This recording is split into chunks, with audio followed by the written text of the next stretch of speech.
All right, howdy. My name's Robert. This is my final submission for my environment class. And what we're looking at here was a vaguely Cthulhian-inspired landscape. I kind of jumped back and forth with a bunch of different ideas that I kind of settled on this one. I had more I wanted to do, but with my current skill set, I just don't think I'm able to add so much into a a drawing without making it seem super oversaturated with content. And I wanted to make sure I have, some of the basics down before I move forward from here. Being pretty transparent about this, I've never really done environment work before. This is completely new to me. I've done a lot of anatomy in the past, not professionally, of course, just kind of for funsies. So the planets, the stars, the landscapes, all this is new to me. So even where I did this is in Procreate and over into Photoshop. It's super new to me. So obviously we have a red planet. I call it Meta Mars. It has like a gaping hole in it with jagged teeth-like structures, supposed to symbolize that either something's in the planet or the planet itself is alive. And then I had some gases, some red danger gases going at it, and I wanted this planet to be like the cornerstone of the picture. So this is what you draw your eyes to the most. So I made it red, and everything else very bland, very alone, empty. This picture is supposed to be a perspective of an astronaut on a planet exploring. I used somewhat of a pyramid structure because I feel like pyramids are very closely tied to the idea of aliens. So I have it in a desert setting, very flat landscape, layers and layers of sand, but nothing else happening. I have the stars in the background blurred to kind of show that the stars are there. The stars are always there, but they're not really the main point of the picture, because obviously if you're in this position, you see a mouth planet, you're going to go, holy crap, is that a mouth planet? And then the stars are going to vanish from your peripherals. Speaking of, I did want to do like this reflection in the mirror, because you're in a spacesuit, you're looking out of your spacesuit, and the glass is semi-reflective, so you see the expression of the astronaut looking at the planet and going, oh shit. So just barfed what my intent was on this specific piece.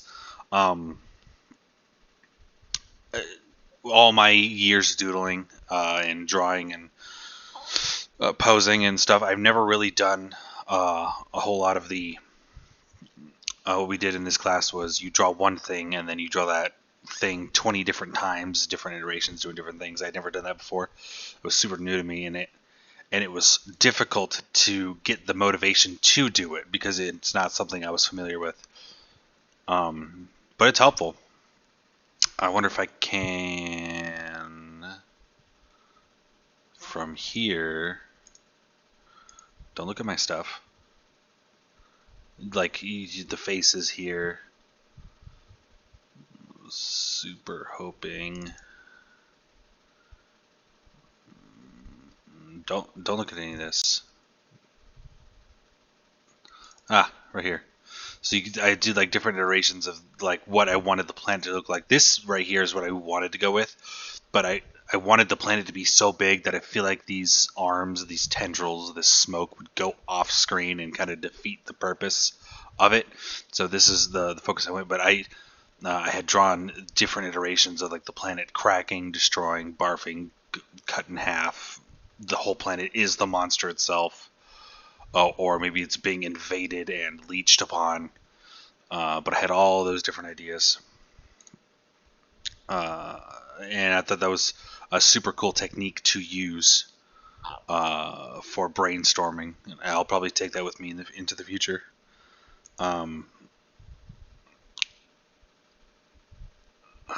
I was proud of. I learned how to make planets pretty quick. It was pretty fun. I have one that I won't be able to show because, well, maybe I can. Hold on.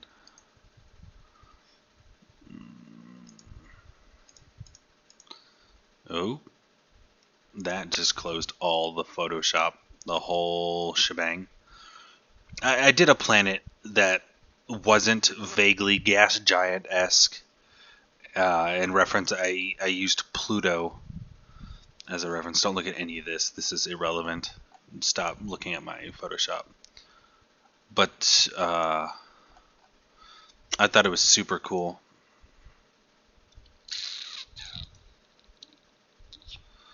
This is probably it.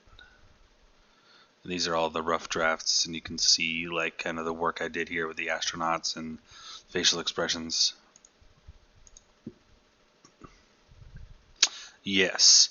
So I almost used this one, and I super liked this one. I used Pluto as a direct reference for this, except I removed some of the rust feeling that Pluto had in some of its areas. I love this one. This one's super dope, but I ended up going more with that style. Anyway, close that out so you see my terrible drawings. I think the most difficult thing for me this month was shifting my perspective away from singular things like characters into a landscape type thing. I still don't think I've mastered the art of storytelling through environments, but I want to. It seems like a super cool thing to do, which you can see a lot of examples of in like some of my favorite content, like Dark Souls, Bloodborne, those style of games. Hardly has any speaking in it whatsoever, but by playing it, by exploring the land, you can, paint a picture of what its past was like because of the way it is now. And that's kind of a skill that I want to be able to use and take forward with me into the future. Anyway, I've been rambling for a bit. My goals going forward is to refine my art skills. I don't know like what I'm looking for. I guess a way to study art, and I guess that's practicing. Just need to get scheduled time to practice and explore different ways I can make environments and characters more interesting and expand my horizons.